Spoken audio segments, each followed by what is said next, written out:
Kalau sejauh mana peran perempuan, harusnya perannya ya maksimal di mana saja gitu ya. Sebenarnya tidak hanya di politik. Seorang perempuan ini punya pengetahuan yang lebih. Nah, iya. Tidak hanya di rumah tangga saja. Betul. Ketika pemilu itu negara kan memberi amanah kepada kita kan, kaum perempuan untuk milih gitu ya. Betul. Artinya milihnya juga bertanggung jawab tadi gitu ya. Kenali calonnya, jangan milih kucing dalam karung misalnya gitu. Itu saya sampai ingat ininya. Seringkali kemudian perempuan itu kalau mau terlibat di politik itu takut gitu. Sehingga muncul kekhawatiran atau ketakutan untuk mendalami di dunia politik tersebut. Jadi tidak terkesan di sini saya mendidik, namun ini terkesan mendoktrin atau kamu harus begini, harus begitu. Jadi ada sosok-sosok perempuan itu yang sampai dia tidak bicara untuk mengungkapkan apa yang ada psikologis di dalam. Dong. Ya.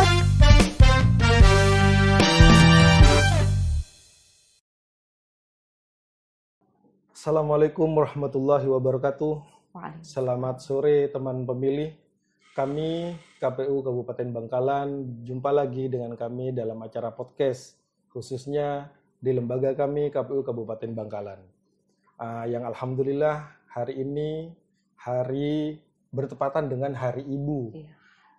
Yang alhamdulillah kami tadi juga sudah melaksanakan upacara untuk memperingati Hari Ibu tersebut. Luar biasa. Alhamdulillah kami sudah bisa melaksanakan dan berjalan dengan lancar. Alhamdulillah. Baik teman pemilih, podcast hari ini bersama saya Elmi Abbas, Ketua KPU Kabupaten Bangkalan, yang mengundang narasumber kami dengan Ibu Aminah, yang mungkin bisa Ibu Aminah mempersilahkan untuk memperkenalkan diri. Oke, terima Silakan, kasih Ibu. Pak Ketua KPU. Siap. Gitu. Jadi perkenalkan dulu, nama saya, kalau nama lengkapnya Aminah Dewi Rahmawati gitu ya. Siap. Kalau yang manggil sih macam-macam ya, ada yang Aminah, ada yang Dewi gitu. Okay. Kemudian saya sekarang mengajar di Prodi Sosiologi. Universitas Trunojoyo Madura. Kemudian sekarang juga diamanai sebagai Ketua Program Studi Magister Sosiologi TM. Jadi Kaprodinya sekarang posisi diamani saya. Kemudian untuk aktivitas saya pernah sebelum di dosen pernah juga sebagai anggota KPU di Kabupaten Magelang gitu ya. Jadi waktu itu senior berarti ini. Masih kota perempuan lah, awal-awal kota perempuan 2023. Perlu banyak pelajaran nih Bu. Enggak, saling belajar gitu. Oke. Begitu. Oke, alhamdulillah. Kebetulan saya sendiri dan istri alumni di Universitas Trunojoyo, Bu. Oh, alhamdulillah. Ya, dari dan saya kayaknya kenal nih sama istri. Sama di Univisit. Baik, teman-teman pemilih. Itulah awalan dari kami untuk memperkenalkan diri. Mungkin selanjutnya kita masuk ke pembahasan ya, Ibu ya. Oke. Mungkin yang bisa saya tanyakan di awal nih, tujuan Hari Ibu di hari ini nih, menurut pandangan Bu Aminah bagaimana nih? Hari Ibu ya. Jadi sebenarnya begini ya, ibu itu karena perannya sangat penting ya. Kalau di sosiologi itu ada institusi terkecil keluarga gitu ya. Peran ibu penting gitu ya. Kemudian dalam konteks negara itu juga penting gitu ya. Maka kemudian kehadiran ibu itu akan istilahnya menggerakkan semua aktivitas yang ada di rumah gitu ya. Jadi kalau kita bicara tentang aktivitas ekonomi, penggeraknya siapa? Sebenarnya ibu, meskipun kemudian bisa jadi nanti bapak-bapaknya yang bekerja. Kalau kemudian kita bicara tentang siapa yang menggerakkan pendidikan, juga ibu gitu ya. Karena kemudian ibu itu biasanya yang akan menata, memetakan gitu ya. Anak-anak mau disekolahkan di mana, kemudian nanti anak-anak itu misalnya lebih cocok misalnya untuk sekolah dengan profesi atau kemudian dengan sekolah kejuruan apa gitu ya. Betul. Nah, kalau kemudian di peran yang lebih besar lagi gitu ya, misalnya di dalam negara, nah ini yang kemudian mungkin jauh lebih besar konteksnya gitu ya, karena lebih luas lagi. Iya, karena ibu itu kan biasanya gini, semakin ibu itu terbuka gitu ya, kemudian pendidikannya bagus, kemudian pengetahuannya luas, itu juga cara berpikirnya dan kemudian cara ini ya, istilahnya menggerakkan keluarga dalam ruang-ruang publik itu juga jauh lebih bagus gitu ya. Misalnya tentang bagaimana sih anak untuk berperan di luar, berperan secara sosial, berperan secara politik dan lain-lain, itu akan jauh lebih bagus kalau kemudian ibu-ibunya itu juga ibu-ibu yang terbuka dan ibu-ibu yang kalau saya bahasanya itu pengetahuannya itu bagus gitu ya. Jadi kalau misalnya kita bicara tentang pemilu dan kuantitas dan kualitas pemilu gitu ya. Iya. Jadi kalau ibu-ibunya ini juga pengetahuannya bagus terhadap pemilu, saya yakinlah kemudian dia akan mendorong anak-anaknya, keluarganya, kemudian untuk pengetahuan tersebut untuk mencari pengetahuan, untuk kemudian berpartisipasi, untuk kemudian terlibat di dalam pemilu itu dengan baik juga. Itu konteksnya kalau menurut saya. Siap, luar biasa Ibu. Namun di antara paparan-paparan Ibu tersebut tidak juga meninggalkan tugas-tugas yang di rumah dong sebagai ibu kan. Iya. Artinya begini, mohon maaf.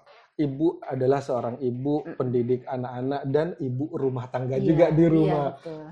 Kan artinya seperti yang disampaikan tadi, kalau meskipun nanti yang bekerja adalah seorang suami. Begitu. Oke, terima kasih Ibu. Sangat luar biasa. Ini kita lanjut nih Bu. Dengan apa sih yang harus diperjuangkan oleh ibu-ibu atau sebagai perempuan ketika kita nanti menghadapi pemilu atau gimana sih peran ibu nih supaya tidak hanya ikut-ikutan saja atau didorong oleh temannya atau sekerumpulan kelompok saja gitu kan. Mungkin bisa lebih dipaparkan lagi menurut pandangan Ibu Aminah. Silakan. Jadi begini nggih. Jadi pada dasarnya itu kan ketika kita bicara pada masyarakat, itu kan hampir semua masyarakat itu mengawalinya dengan sistem patriarki ya.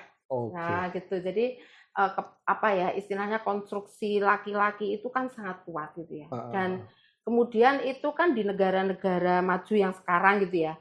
Itu kan juga berubahnya juga tidak dalam jangka waktu yang cepat gitu ya. Juga berubahnya tidak singkat dan kemudian kalau dibicarakan ya baru abad 1920 lah gitu ya. Nah, kalau kemudian di Indonesia kita bicara tentang bagaimana sih kabar perempuan di area-area politik gitu ya. Siap. Nah, kalau menurut saya ya kita berpikirnya kita baru tahun 2023 loh ngoprak-opraknya gitu ya tentang gimana sih partisipasi perempuan gitu ya. Peran perempuan di politik itu kayaknya baru digugah gitu itu 2003 ya ketika kemudian affirmative action itu diberlakukan di undang-undang pemilu itu gitu ya. Betul. Jadi kalau kemudian gimana sih harusnya peran perempuan itu gitu ya. Kalau keterlibatannya seberapa signifikan, jadi gini, seberapa penting gitu Bu. Kalau sejauh mana peran perempuan harusnya perannya ya maksimal di mana saja gitu ya. Tidak hanya di politik karena peran perempuan itu kan sebenarnya bisa di mana saja ya. Jadi kalau misalnya di rumah itu bisa itu sudah biasa. Pada kalau, umumnya memang begitu. Karena sampai perempuan itu di dapur, di rumah. Multitasking itu loh. Bisa apa gitu, bisa nyuci, kemudian bisa macam-macam sambil nyuci, sambil telepon, sambil macam-macam. Tapi yang luar biasanya seorang perempuan ini punya pengetahuan yang lebih. Nah, iya. Dan tidak hanya di rumah tangga saja. Betul. Termasuk tadi saya katakan mungkin kemudian kita menjadi butuh ketika suara perempuan juga disuarakan oleh siapa yang paling pas menyuarakan ya perempuan karena yang paling tahu adalah perempuan gitu ya. Dari mana? Dari tadi saya katakan partisipasi kita mengeluarkan suara gitu ya. Artinya kan ketika pemilu itu negara kan memberi amanah kepada kita kan kaum perempuan untuk milih gitu ya. Artinya milihnya juga bertanggung jawab tadi gitu ya. Cara milih bertanggung jawab itu siapa? Saya ingat di KPU itu kenali calonnya, jangan milih kucing dalam karung misalnya gitu. Itu saya sampai ingat ininya ini. Nah, semoga apa yang diinformasikan KPU dengan semangatnya itu juga diterima perempuan dengan juga baik, semangat tadi dan kemudian terbuka. Nah, di samping itu ya tadi ruang-ruang itu menjadi ruang-ruang yang sangat terbuka untuk perempuan mengekspresikan itu. Nah, kalau kemudian perempuan sudah cerdas seperti itu ya, berpartisipasi dengan baik, nanti lama-kelamaan dia pasti akan partisipasinya meningkat. Meningkatnya di mana? Terlibat di lembaga-lembaga sosial, lembaga-lembaga politik gitu. Betul. Karena memang gini ya, dalam dunia patriarki itu maaf ya, itu kan seringkali kemudian perempuan itu kalau mau terlibat di politik itu takut gitu. Takut gitu ya. Apa sih takutnya gitu ya? Takut kayaknya politik itu laki-laki banget. Padahal yang sebenarnya tidak kalau menutup sudah kemungkinan, betul. Kalau sudah terlibat kan sudah terbukti banyak aktivis-aktivis politik perempuan yang terjun di situ dan kemudian suara-suara perempuan jadi terdengarkan gitu. Jadi misalnya gini, siapa sih yang mau memperjuangkan tentang misalnya ruang laktasi gitu ya, ruang menyusui gitu ya. Kan sekarang belum banyak. Kemudian kita di kampus itu ruang laktasi ada nggak? Oh belum ada. Kemudian di tempat umum ruang laktasi, siapa yang memperjuangkan? Karena yang paling tahu perempuan ya. Betul.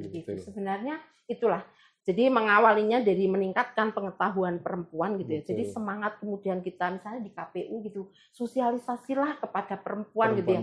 Jadi tugasnya kan kita itu mencerdaskan politik gitu ya. Jadi sosialisasi terutama ke kelompok-kelompok yang memang belum tersentuh gitu. Kalau bapak-bapak soal politik itu sudah yes gitu ya. Tapi kalau bapak di warung kopi, bapak-bapak ngopi nyantai bicaranya politik. Kalau di rumah juga begitu bicaranya politik. Ya Allah, memang bapak-bapak sudah depan teras gitu kan. Tapi kalau bagi perempuan ngobrol-ngobrol politik itu kan betul. Iki ngobrol apa sih? Abot gitu loh. Nah, itu yang tadi sehingga muncul kekhawatiran atau ketakutan untuk mendalami di dunia politik tersebut. Jadi perlu istilahnya mungkin di masyarakat kita itu berbicara politik itu bicara sesuatu yang biasalah, kayak kalau ibu-ibu misalnya bicara sayur mayur apa gitu loh. Nah, itu mungkin mulai dibiasakan begitu gitu loh gitu.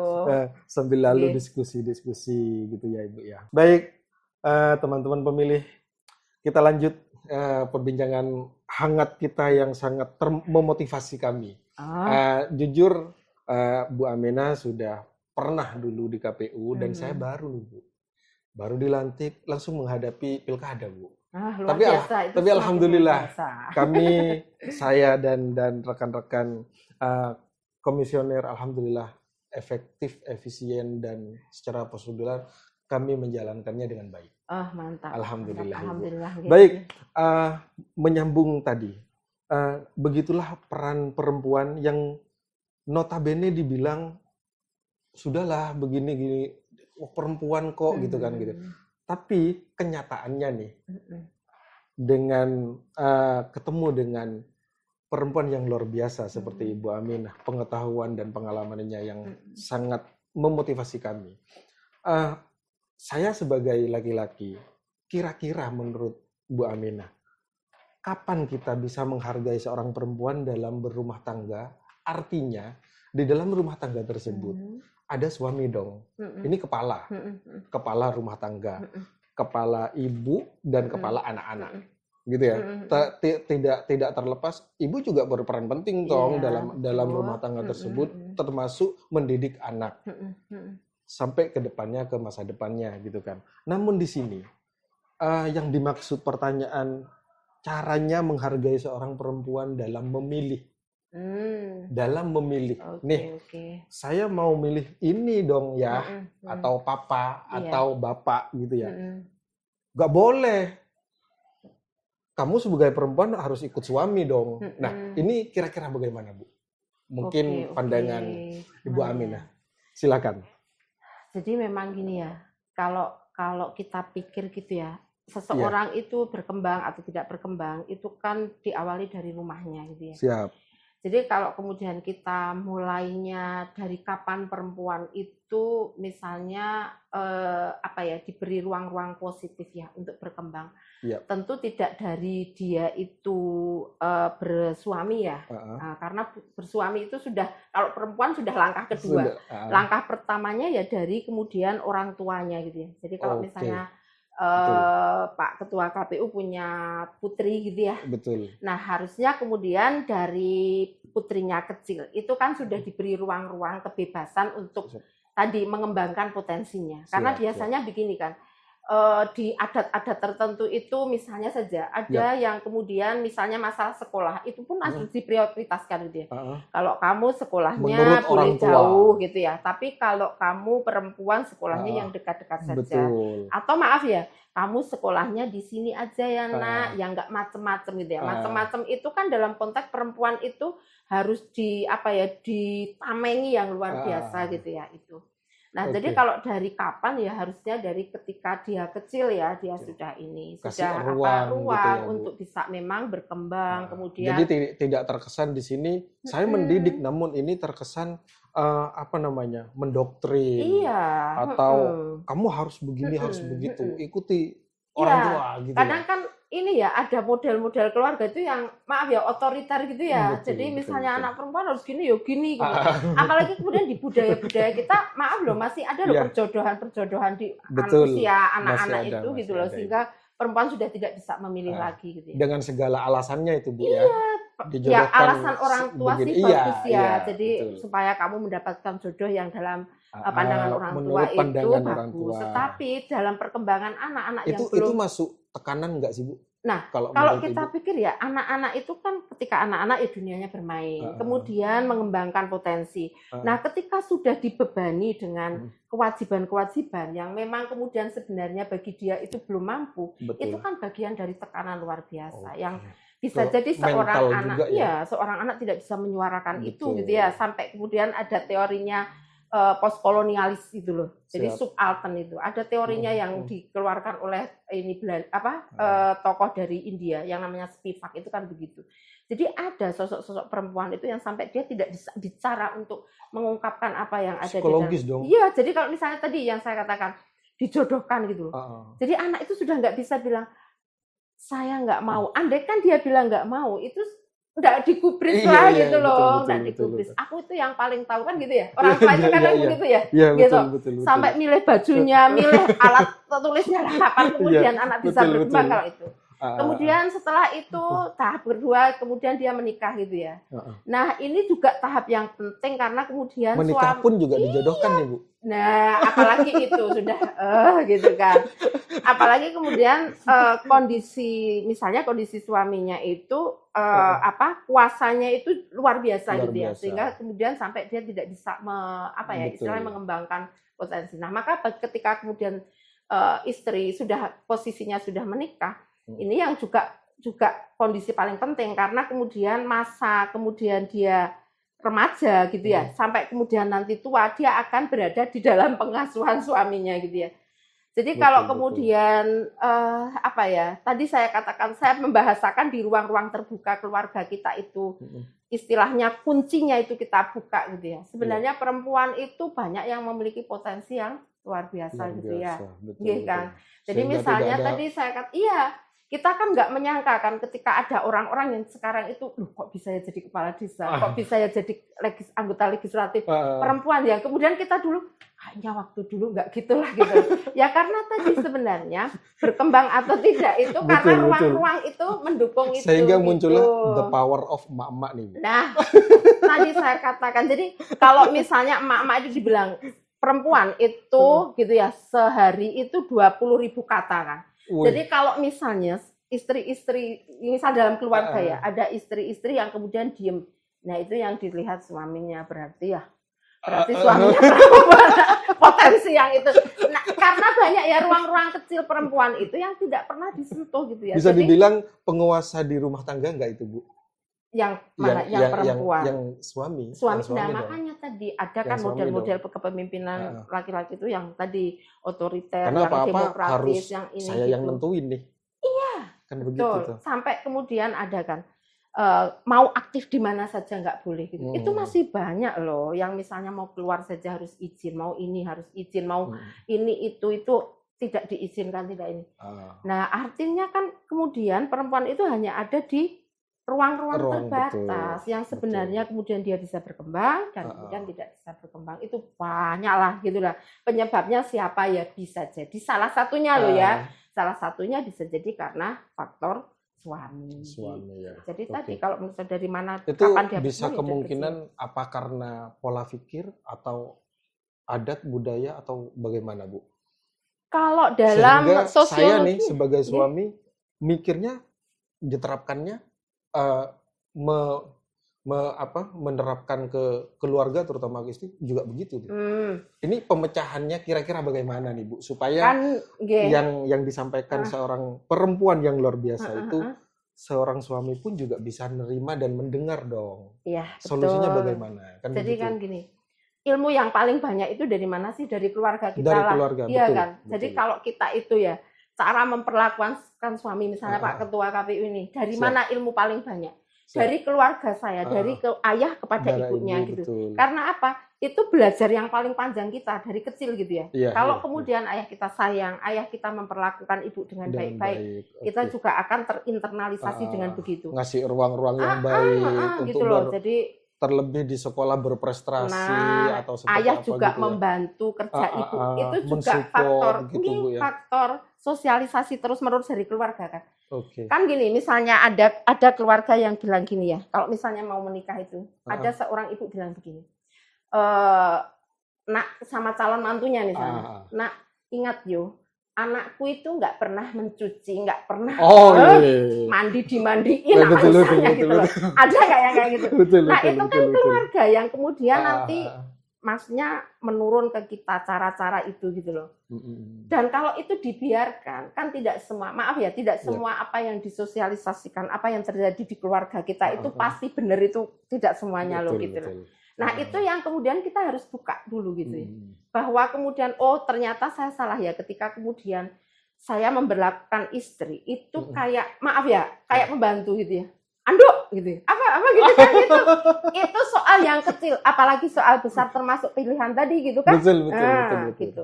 Nah, kalau itu tidak disadari gitu ya dan itu berlangsung terus-menerus ya, artinya kemudian apa yang terjadi di keluarga kita itu adalah copy paste dari keluarga yang kebuntuan dong.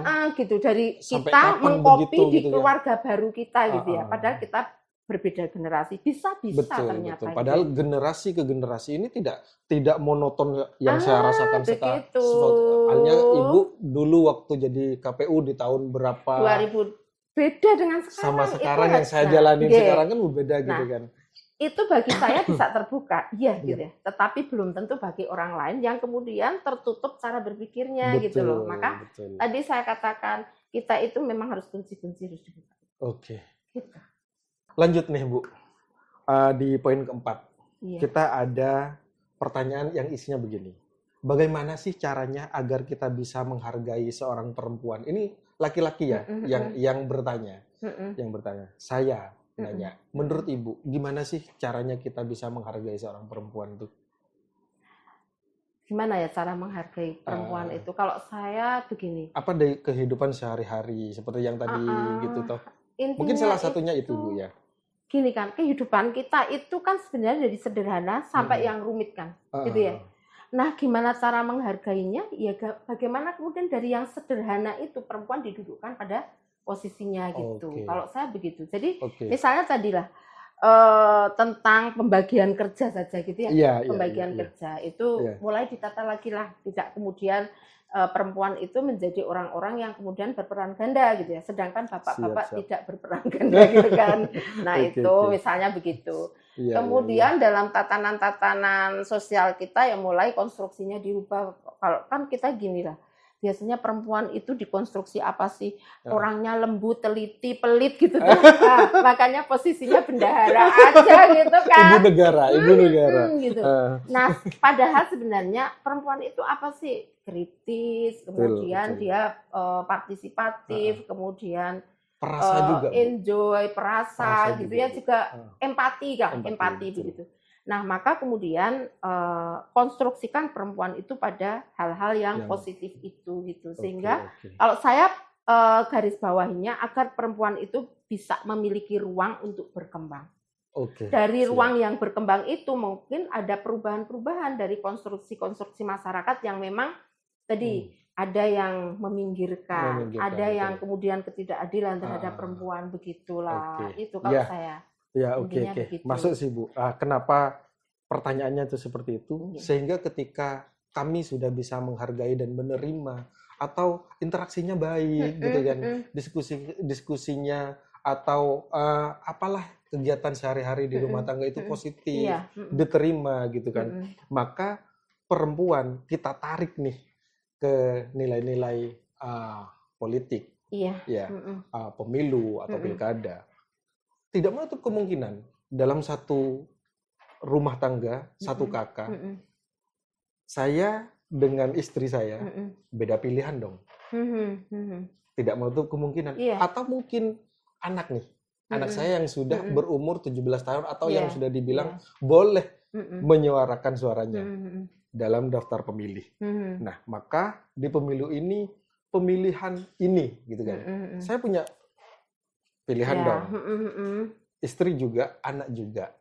Nah, ini tidak semerta-merta lagi-lagi ikuti saya sebagai kepala rumah tangga di sini. Kan begitu tuh, Bu. Tidak menutup kemungkinan begitu, Ibu. Jadi gimana sih supaya ini dibilang Bapak, saya juga boleh dong. Karena pilihan ini dari hati nurani.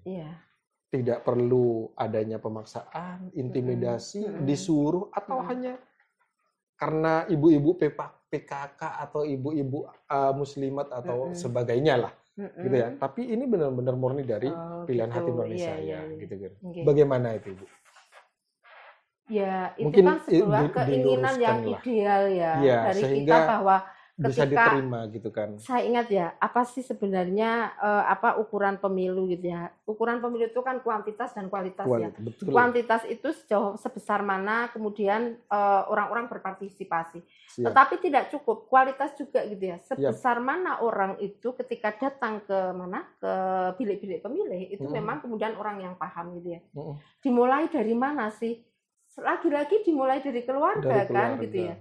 Jadi kita sebenarnya di masyarakat kita itu kan kita pengen masyarakat kita itu menjadi masyarakat yang cerdas. Cerdas dalam apa ya, sebenarnya apa saja ya. Apa saja cerdas lah. Ekonomi, cerdas kemudian politik, cerdas sosial gitu ya. Betul. Cerdas spiritual dan lain-lain. Sehingga kemudian apa yang kemudian terjadi masyarakat itu tatanannya itu menjadi sesuai dengan sistem yang kita inginkan gitu ya. Jadi misalnya begini. Apa sih sebenarnya keinginan pemilu? Keinginan pemilu itu kan memilih wakil-wakil rakyat, memilih wakil presiden yang paling baik gitu kan? Ya, nah, sesuai dengan harapan. Sistemnya udah dibuat undang-undang bagus kok gitu ya. Tinggal gimana cara mengimplementasikan. Dari mana ya? Tadi kalau saya basisnya dari keluarga itu kita buka keran pengetahuan gitu ya. Kita buka istilahnya energi positif dalam banyak hal juga informan dari betul, luar. Iya. Gitu jadi kan. Sehingga kemudian ya ketika kemudian di keluarga itu berkembang seperti itu, ya tadi persoalan sosial selesai sesuai sistemnya, persoalan politik sesuai sistemnya gitu. Jadi semua nanti kemudian akan berpartisipasi sesuai dengan tujuan pemilu kan. Kuantitatifnya kualitasnya juga yes, sesuai gitu. Dengan hati nurani. Iya, jadi ya, ketika beda ini belum masuk ke yang golput loh, Bu. Karena gitu. Ada nggak sih kejadian sudah, Bu, atau mah kamu nggak usah nyoblos, nggak penting lah peran perempuan, cukup saya aja sebagai suami, sebagai kepala rumah tangga. Iya. Ini saya tidak melintasi dengan bahasa faktor X ya, Bu. Ya, yang jauh-jauh kita umum aja dulu. Iya. Dengan begitu tuh, piye kalau bahasanya orang Jawa, piye terusan lah. Kan, saya mau milih dong, Pak, gitu kan. Betul. Sudahlah, di rumah aja gak usah. Golput dong. Gimana itu, Bu? Gini ya tadi kita itu kan maaf ya sekali lagi kita kembali kepada kultur patriarki tadi gitu ya. Ketika kemudian ruang-ruang patriarki itu kuat, maka kemudian laki-laki itu menjadi simbol yang luar biasa gitu ya, memiliki kekuatan yang biasa. Ibaratnya tinggal kuasanya berkuasa nih. Matanya dibelalakkan sudah nunduk nih.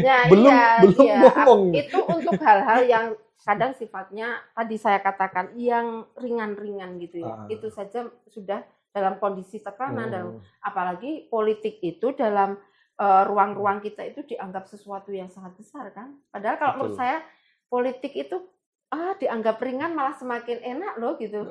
Iya Iya, kan? iya, betul, Dianggap betul. maksudnya diringankan gitu nanti masyarakat juga akan ringan-ringan menerimanya Iya, gitu. Jadi betul, pemilu betul. itu sebagai sesuatu yang perguliran biasa sajalah, milih itu juga pilih ini. Sebenarnya kan apa yang terjadi di negara-negara maju juga begitu kan? Juga sekarang pemilu sudah biasa, milih juga sebenarnya. Dan pergantian istilahnya milih ini, besok milih itu juga biasa juga di dalam negara maju. Artinya gini, ruang-ruang itu menjadi ruang yang biasa kalau kemudian tadi pola-pola yang ada di dalam keluarga misalnya ya, apa sih yang kemudian menyebabkan itu gitu. Kalau yang menyebabkan itu misalnya ada tadi konstruksi patriarki yang kuat, kemudian kan sebenarnya gini Pak Ketua, sesuatu itu bisa berubah karena ada dua hal. Yang pertama apakah strukturnya yang bermasalah atau kemudian individunya. Kan kita juga tidak bisa mengatakan bahwa orang tidak berpartisipasi karena dilarang.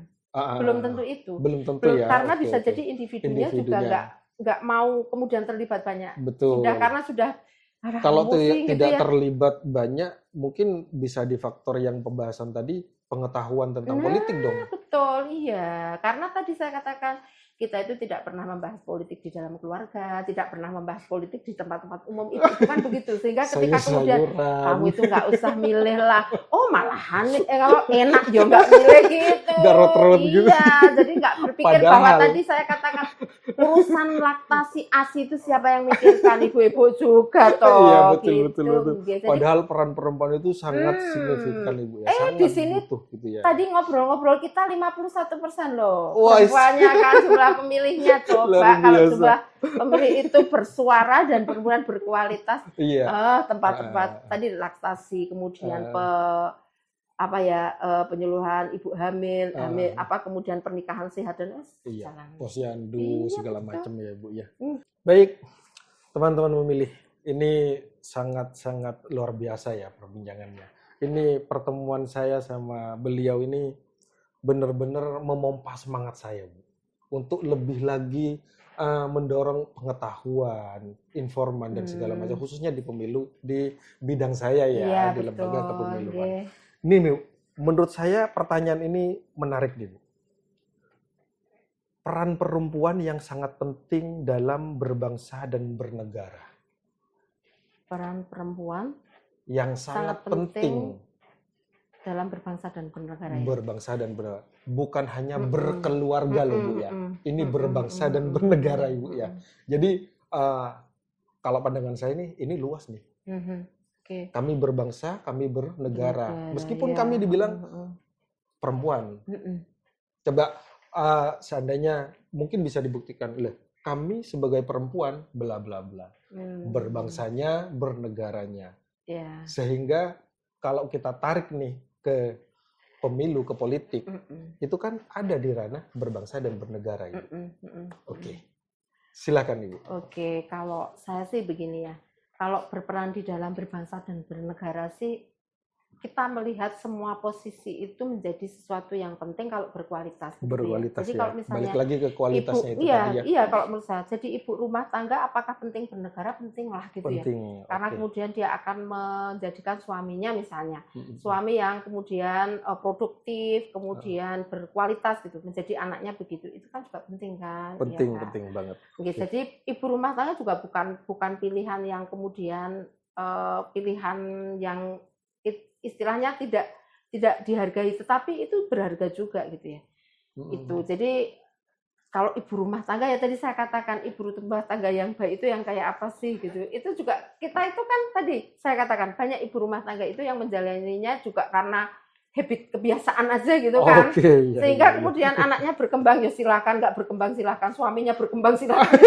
Nah itu kan juga bermasalah. Tetapi kalau ibu rumah tangganya bagus gitu ya, saya yakinlah anggota keluarganya bagus itu. Nah kemudian dalam konteks tatanan misalnya tatanan ini ya lebih formal lagi di dalam konteks berbangsa dan bernegara ya tadi saya katakan sebenarnya perempuan itu potensinya banyak gitu kan. Oke. Termasuk tadi potensi-potensi untuk menduduki jabatan-jabatan politik kan gitu. Betul.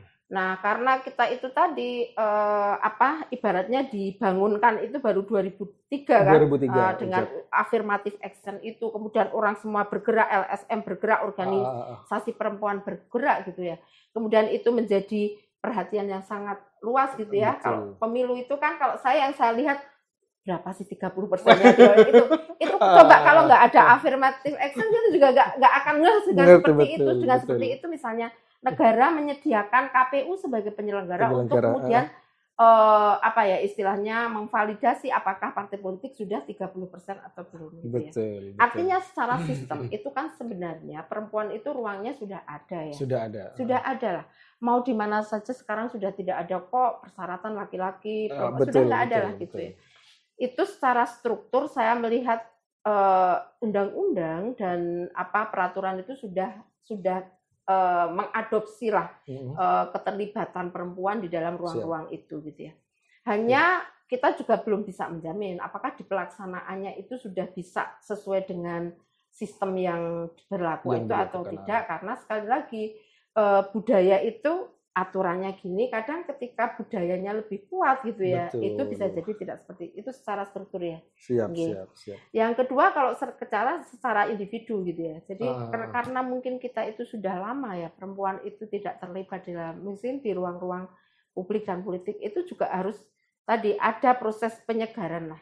Jadi misalnya keterlibatan LSM untuk memang konsen di dalam keterlibatan perempuan yang paling kurang di dalam dunia publik gitu. Misalnya tadi politik karena kan setahu butuhnya saya sosialisasi dong. Betul. Sosialisasi. Jadi ada sosialisasi ibu-ibu. Dan kemudian tadi saya katakan berbicara politik, misalnya berbicara politik itu bukan sesuatu yang kemudian berat gitu, takut gitu.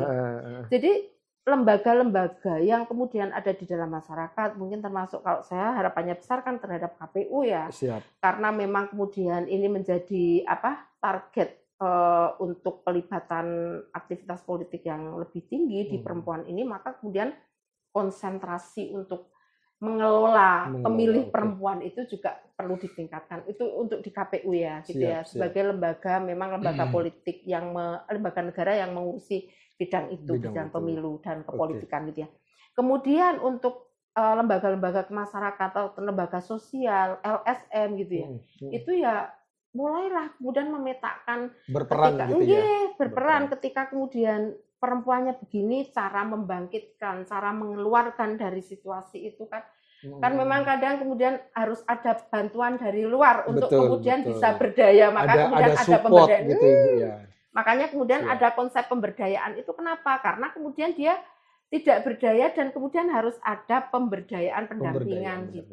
Itu Iya, perihal itu sambungannya ini dalam perjuangan pasti meniti karir, sehingga ada yang jadi anggota dewan, ada bu dosen mungkin Pak sampai perguruan tinggi dan sebagainya. Itu kira-kira bagaimana sih cara menghargai perjuangan seorang perempuan, Bu, untuk dalam meniti karir tersebut? Gitu ya. Kami harus gimana nih? Atau mau didukung dalam kalau material, finansial jelas dong, gitu kan. Apalagi si perempuannya juga berkarir nih, punya pendapatan sendiri gitu ya. Selain itu atau seperti apa pandangan umumnya yang ringan-ringan saja, yang bisa gampang dipahami dan diterima gitu. Begini ya, jadi kalau di ruang pendidikan misalnya ya, itu kan memang kemudian misalnya kesetaraan perempuan laki-laki di dalam hak dan kewajiban itu kan perlu disampaikan gitu ya. Sehingga dari kecil mungkin tadi kalau di rumahnya sudah, berarti nanti kita beralih di lembaga sekolah, gitu ya.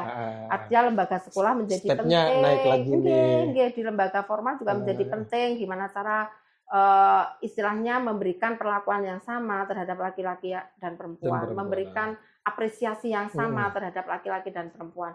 Itu kalau kemudian di tempat-tempat informal dan di tempat formal itu ruang-ruang itu sudah istilahnya terbangun dengan baik gitu ya. Kemudian istilah sistemnya sudah, kemudian ruang-ruangnya sudah dibuka. Kurang apa lagi gitu ya, untuk perempuan bisa kemudian berkembang sehingga secara dengan perempuan baik, individunya gitu. juga mau nih punya keinginan. Iya, jadi gitu kalau ya. strukturnya sudah ada, individunya oke, sudah jadilah lah. kualitas nih. Selesai gitu. Yang jadi ini. Ini kan perjuangannya sehingga karirnya tercapai. Gitu ya. Jadi ibu rumah tangga juga ibu rumah tangga yang cerdas loh gitu loh. Yang awalnya sehingga, bisa masak mie aja dan goreng telur, sekarang bisa masak opor, ayam dan sebagainya. Ya, dan ketika suami pulang diskusi apa itu bisa nyambung gitu bisa loh. Nyambung, betul, kan begitu. Betul. Kita itu seringkali kritikan terhadap perempuan itu gini. Gimana ya kalau di rumah itu ketemu ibu-ibu itu sudah pakai daster, kemudian bicaranya cuma masak dan harga cabai. Jadi gitu ya. Cenderung tidak bisa diajak ngobrol. Nah, makanya itu ketika kemudian ruang di keluarga kita buka, kemudian mereka terbuka untuk update terus pengetahuannya gitu ya. Kemudian ada ruang-ruang sekolah informal bagi perempuan untuk meningkatkan ini, kemudian ruang sosialnya juga berkembang. Tapi kemudian diskusinya juga enak gitu loh. Mengapa kemudian diskusi dengan ibu-ibu rumah tangga, misalnya dalam ruang-ruang, dalam persoalan-persoalan publik itu nggak enak? Jangan disalahkan, bisa jadi ruang-ruangnya memang tidak ada untuk belajar itu. Gitu tidak ada ruang sehingga bicaranya cuma gitu ya, yang bukan gitu. Itulah gitu ya. Baik, terima kasih Ibu. Ini luar biasa sekali atas paparan dan penjelasan. Termasuk ini akan jadi motivasi banget sama kita di keluarga besar KPU Bangkalan khususnya Ibu. Dan akan banyak yang kami evaluasi yang baik untuk jadi yang lebih baik lagi dari paparan Ibu Aminah yang luar biasa. Baik, terima kasih rekan-rekan pemilih. Hari ini cukup kiranya penyampaian podcast kami di Lembaga KPU Kabupaten Bangkalan. Terima kasih banyak hadirnya. Sama-sama, Ibu, ilmunya yang luar biasa. Terima kasih Mbak Aminah. Assalamualaikum warahmatullahi wabarakatuh. Waalaikumsalam warahmatullahi wabarakatuh.